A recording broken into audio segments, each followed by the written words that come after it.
چند سالوں میں فرقان کی طرح اس نے بھی گاؤں میں بہت کام کیا تھا، اور فرقان کی نسبت زیادہ تیز رفتاری سے، کیونکہ فرقان سے برعکس وہ بہت زیادہ اثر و رسوخ رکھتا تھا۔ اس نے چند سالوں میں اس کی گاؤں کی حالت بدل کر رکھ دی تھی۔ صاف پانی، بجلی اور بڑی سڑک تک جاتی ہوئی پختہ سڑک اس کے پہلے 2 سالوں کی کارکردگی تھی۔ تیسرے سال وہاں ڈاک خانہ، محکمہ وزارت کا دفتر اور فون کی سہولت آئی تھی، اور چوتھے سال اس کے اپنے ہائی اسکول میں سپہر کی کلاسز میں ایک NGO کی مدد سے لڑکیوں کے لیے دستکاری سکھانے کا آغاز کیا گیا۔ گاؤں کی ڈسپنسری میں ایمبولینس آ گئی، وہاں کچھ اور مشینری نصب کی گئیں۔ فرقان کی طرح یہ ڈسپنسری بھی اس نے اپنے وسائل سے اسکول کے ساتھ ہی شروع کی تھی، اور اسے مزید بہتر بنانے میں فرقان نے اس کی مدد کی تھی۔ فرقان کے برعکس اس کی ڈسپنسری میں ڈاکٹر کی عدم دستیابی کا کوئی مسئلہ نہیں تھا۔ اس کی ڈسپنسری کا باقاعدہ آغاز ہونے سے پہلے ایک ڈاکٹر اس کی کوششوں کی وجہ سے وہاں موجود تھا۔ اسکول پر ہونے والے تمام اخراجات تقریباً اسی کے تھے، لیکن ڈسپنسری کو قائم کرنے اور اسے چلانے کے لیے ہونے والے اخراجات اس کے کچھ دوست برداشت کر رہے تھے۔ یونیسیف میں کام کے دوران بنائے ہوئے کانٹیکٹس اور دوستیاں اب اس کے کام آ رہی تھی۔ وہ انہیں استعمال کر رہا تھا۔ وہ یونیسکو اور یونیسیف میں اپنے بنائے ہوئے دوستوں کو پاکستان آنے پر وہاں لا چکا تھا۔ وہ اب وہاں ووکیشنل ٹریننگ کی پلاننگ کرنے میں مصروف تھا۔ مگر چوتھے سال میں صرف یہی کچھ نہیں ہوا تھا، کچھ اور بھی ہوا تھا۔ سکندر عثمان اس دن سپہر کے قریب اسلام آباد آتے ہوئے گاڑی کا ٹائر پنکچر ہونے پر سڑک پر رک گئے تھے۔ ڈرائیور ٹائر بدلنے لگا اور وہ سڑک کی اطراف نظریں دوڑانے لگے۔ تب ان کی نظر ایک سائن بورڈ پر پڑی۔ وہاں لکھے ہوئے گاؤں کے نام نے ان کی توجہ اپنی جانب مبذول کر لی۔ سالار سکندر کے حوالے سے وہ نام ان کے لیے ناآشنا نہیں تھا۔ ڈرائیور جب ٹائر بدل کر واپس ڈرائیونگ سیٹ پر آ کر بیٹھ گیا تو سکندر عثمان نے اس سے کہا، اس گاؤں میں چلو۔ انہیں اچانک ہی تجسس پیدا ہوا تھا۔ وہ اس اسکول کے بارے میں جو سالار سکندر پچھلے کئی سالوں سے وہاں چلا رہا تھا۔ پکی سڑک پر تیز رفتاری سے گاڑی چلاتے ہوئے 10 منٹ میں وہ گاؤں کے اندر موجود تھے۔ آبادی شروع ہو چکی تھی، کچھ کچی پکی دکانیں نظر آنے لگی۔ شاید یہ گاؤں کا کمرشل ایریا تھا۔ یہاں نیچے اتر کر کسی سے پوچھو کہ سالار سکندر کا اسکول کہاں ہے۔ سکندر عثمان نے ڈرائیور کو ہدایت دی۔ اس وقت انہیں یاد آیا تھا کہ اس نے کبھی ان کے سامنے اسکول کا نام نہیں لیا تھا، اور جہاں ان کی گاڑی موجود تھی وہاں آس پاس کسی اسکول کے آثار نظر نہیں آ رہے تھے۔ گاؤں کے لوگوں کے لیے چند سال پہلے سکندر عثمان کی گاڑی بے حد اشتیاق یا تجسس کا باعث بنتی، مگر پچھلے کچھ سالوں میں سالار اور فرقان کی وجہ سے وہاں وقتاً فوقتاً گاڑیوں کی آمد ہوتی رہتی تھی۔ یہ پہلے کی طرح ان کے لیے تعجب انگیز نہیں رہی تھی، مگر وہ گاڑیوں کا وہاں سے ہمیشہ کی طرح گزر جانا بجائے جب وہ وہاں کھڑی رہی تو ایک دم لوگوں میں تجسس پیدا ہوا۔ سکندر عثمان کی ہدایت پر ڈرائیور نیچے اتر کر پاس کی ایک دکان کی طرف گیا اور وہاں بیٹھے چند لوگوں سے اسکول کے بارے میں پوچھنے لگا۔ یہاں سالار سکندر صاحب کا کوئی اسکول ہے؟ الیک سلیک کے بعد اس نے پوچھا۔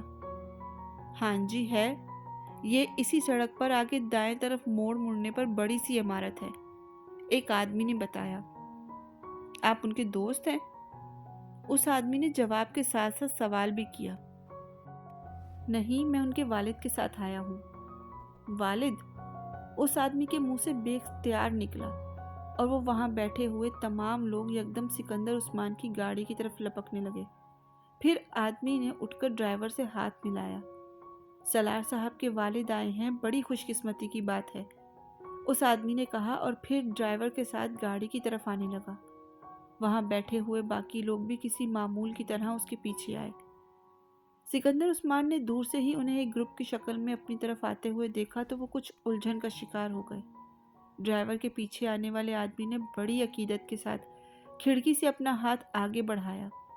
سکندر عثمان کچھ تذبذب کے عالم میں اس سے ہاتھ ملایا، جبکہ اس آدمی نے بڑے جوش و خروش سے دونوں ہاتھوں سے ان کے ساتھ مصافحہ کیا۔ اس کے ساتھ آنے والے دوسرے آدمی بھی اب یہی کر رہے تھے۔ سکندر کچھ الجھن کے انداز میں ان سے ہاتھ ملا رہے تھے۔ آپ سے مل کر بڑی خوشی ہوئی ہے صاحب، پہلے ادھیڑ عمر آدمی نے عقیدت بھرے انداز میں کہا۔ آپ کے لیے چائے لائیں یا بوتل؟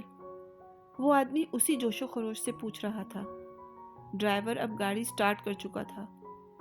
نہیں، کوئی ضرورت نہیں، بس راستہ ہی پوچھنا تھا، انہوں نے جلدی سے کہا۔ ڈرائیور نے گاڑی آگے بڑھا دی۔ وہ آدمی اس کے ساتھ کھڑے دوسرے لوگ بھی کھڑے گاڑی کو جاتے ہوئے دیکھتے رہے۔ پھر اس آدمی نے قدرے مایوسی سے سر ہلایا۔ سالار صاحب کی اور ہی بات ہے۔ ہاں، سالار صاحب کی اور ہی بات ہے، وہ کبھی کچھ کھائے پیے بغیر یہاں سے اس طرح نہیں جاتے، ایک دوسرے آدمی نے تائید کی۔ وہ لوگ اب واپس قدم بڑھانے لگے۔ سالار گاؤں میں موجود ان چند دکانوں کے پاس ہی اپنی گاڑی کھڑی کر دیا کرتا اور پھر وہاں موجود لوگوں سے ملتے، ان کی پیش کردہ چھوٹی موٹی چیزیں کھاتا پیتا وہاں سے پیدل 10 منٹ میں اپنے اسکول چلا جاتا تھا۔ وہ لوگ مایوس ہوئے تھے۔ سکندر عثمان نے تو گاڑی سے اترنے تک کا تکلف نہیں کیا تھا، کھانا پینا تو دور کی بات تھی۔ گاڑی اب موڑ مڑ رہی تھی اور موڑ مڑتے ہی ڈرائیور سے مزید کچھ کہتے کہتے سکندر عثمان خاموش ہو گئے۔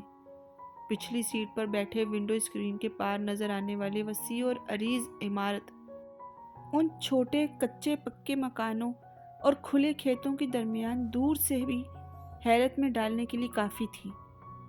سکندر کو اندازہ نہیں تھا کہ وہ وہاں اتنا بڑا اسکول چلا رہا تھا، مگر ان کو دم بخود اس اسکول کی دور تک پھیلی ہوئی عمارت نے نہیں کیا تھا، بلکہ اسکول کی طرف جاتی ہوئی سڑک پر لگے اس سائن بورڈ نے کیا، جس پر تیر کے ایک نشان کے اوپر بڑے بڑے حروف میں اردو تحریر تھی، سکندر عثمان ہائی اسکول۔ ڈرائیور گاڑی اسکول کے سامنے روک چکا تھا۔ سکندر عثمان نے گاڑی سے اتر کر اس عمارت کے گیٹ کے پار عمارت کے ماتھے پر چمکتے ہوئے اپنے نام کو دیکھا تو ان کی آنکھوں میں ہلکی سی نمی تیر گئی۔ سالار سکندر نے ایک بار پھر انہیں کچھ بولنے کے قابل نہیں رکھا تھا۔ گیٹ بند تھا، مگر اس کے دوسری طرف چوکیدار موجود تھا، گاڑی کو وہاں رکتے دیکھ کر گیٹ کھول رہا تھا۔ ڈرائیور جب تک گاڑی سے اترا چوکیدار باہر آ گیا۔ صاحب شہر سے آئے ہیں، ذرا اسکول دیکھنا چاہتے ہیں، ڈرائیور نے چوکیدار سے کہا۔ سکندر عثمان ہنوز اس اسکول پر لگے اپنے نام کو دیکھ رہے تھے۔ سالار صاحب کے حوالے سے آئے ہیں؟ چوکیدار نے پوچھا۔ نہیں، ڈرائیور نے بلا توقف کہا، ویسے ہی آئے ہیں۔ سکندر عثمان نے پہلی بار اپنی نظریں ہٹا کر ڈرائیور اور پھر چوکیدار کو دیکھا۔ میں سالار سکندر کا باپ ہوں، سکندر عثمان نے مستحکم مگر بھرائی ہوئی آواز میں کہا۔ ڈرائیور نے حیرانی سے ان کو دیکھا اور چوکیدار ایک دم بوکھلا گیا۔ آپ سکندر عثمان صاحب ہیں؟ سکندر کچھ کہے بغیر گیٹ کے اندر داخل ہو گیا۔ وہ شام کو جاگنگ ٹریک پر تھا جب موبائل پر سکندر عثمان کی کال آئی۔ اپنی بے ترتیب سانس پر قابو پاتے ہوئے وہ جاگنگ کرتے کرتے رک گیا اور ٹریک کے پاس ایک بینچ پر بیٹھ گیا۔ ہیلو پاپا، السلام علیکم۔ وعلیکم السلام۔ ٹریک پر ہو؟ انہوں نے اس کے پھولے ہوئے سانس سے اندازہ لگایا۔ جی، آپ کیسے ہیں؟ میں ٹھیک ہوں۔ ممی کیسی ہیں؟ وہ بھی ٹھیک ہیں۔ سالار ان کی طرف سے کچھ مزید کہنے یا پوچھنے کا انتظار کرتا رہا۔ دوسری طرف اب خاموشی تھی۔ پھر چند لمحوں کے بعد وہ بولے، میں آج تمہارا اسکول دیکھ کر آیا ہوں۔ ریئلی؟ سالار نے بے ساختہ کہا۔ کیسا لگا آپ کو؟ تم نے یہ سب کچھ کیسے کیا ہے سالار؟ کیا؟ وہ سب کچھ جو وہاں پر ہے؟ پتہ نہیں، بس ہوتا گیا۔ مجھے پتا ہوتا تو میں آپ کو خود ساتھ لے کر جاتا۔ کوئی پرابلم تو نہیں ہوئی؟ سالار کو تشویش ہوئی۔ وہاں سالار سکندر کے باپ کو کوئی پرابلم ہو سکتی ہے؟ انہوں نے جواباً کہا۔ سالار جانتا تھا وہ سوال نہیں تھا۔ تم کس طرح کے آدمی ہو سالار؟ پتہ نہیں، آپ کو پتہ ہونا چاہیے، میں آپ کا بیٹا ہوں۔ نہیں، مجھے تو کبھی پتہ نہیں چل سکا۔ سکندر کا لہجہ عجیب تھا۔ سلار نے ایک گہرا سانس لیا۔ مجھے بھی کبھی پتہ نہیں چلا۔ میں تو اب بھی اپنے آپ کو جاننے کی کوشش کر رہا ہوں۔ تم سالار ایک انتہائی احمق، کمینے اور خبیث انسان ہو۔ سالار ہنسا۔ آپ ٹھیک کہتے ہیں، میں واقعی ایسا ہوں۔ اور کچھ؟ اور یہ کہ میں بڑا خوش قسمت ہوں کہ تم میری اولاد ہو۔ سکندر عثمان کی آواز لرز رہی تھی۔ اس بار چپ ہونے کی باری سالار کی تھی۔ مجھے اس اسکول کے ہر ماہ کے اخراجات کے بارے میں بتا دینا۔ میری فرم ہر ماہ اس رقم کا چیک تمہیں بھجوا دیا کرے گی۔ اس سے پہلے کہ سالار کچھ کہتا، فون بند ہو چکا تھا۔ سالار نے پارک میں پھیلی تاریکی میں ہاتھ میں پکڑے موبائل کی روشن اسکرین کو دیکھا، پھر جاگنگ ٹریک پر لگی روشنیوں میں وہ وہاں دوڑتے لوگوں کو۔ کچھ دور وہ وہیں بیٹھا خالی ذہن کے عالم میں ان لوگوں کو دیکھتا رہا، پھر اٹھ کر لمبے لمبے ڈگ بھرتے ہوئے ٹریک پر آ گیا۔ رمشا سے سالار کی پہلی ملاقات لاہور آنے کے 1 سال بعد ہوئی تھی۔ وہ لندن اسکول آف اکنامکس کی گریجویٹ تھی اور سالار کے بینک میں اس کی تعیناتی ہوئی تھی۔ اس کے والد بہت عرصے سے اس بینک کے کسٹمرز میں سے تھے اور سالار انہیں ذاتی طور پر جانتا تھا۔ رمشا بہت خوبصورت، ذہین اور خوش مزاج لڑکی تھی اور اس نے وہاں آنے کی کچھ عرصے کے بعد ہی ہر ایک سے خاصی بے تکلفی پیدا کر لی تھی۔ ایک کلیگ کے طور پر سالار کے ساتھ بھی اچھی سلام دعا تھی اور کچھ اس کے والد کے حوالے سے وہ بھی اس کی خاصی عزت کرتا تھا۔ بینک میں کام کرنے والی چند دوسری لڑکیوں کی نسبت رمشا سے اس کی کچھ زیادہ بے تکلفی تھی، لیکن سالار کو قطعی اندازہ نہیں ہوا کہ کس وقت رمشا نے اسے کچھ زیادہ سنجیدگی سے لینا شروع کر دیا۔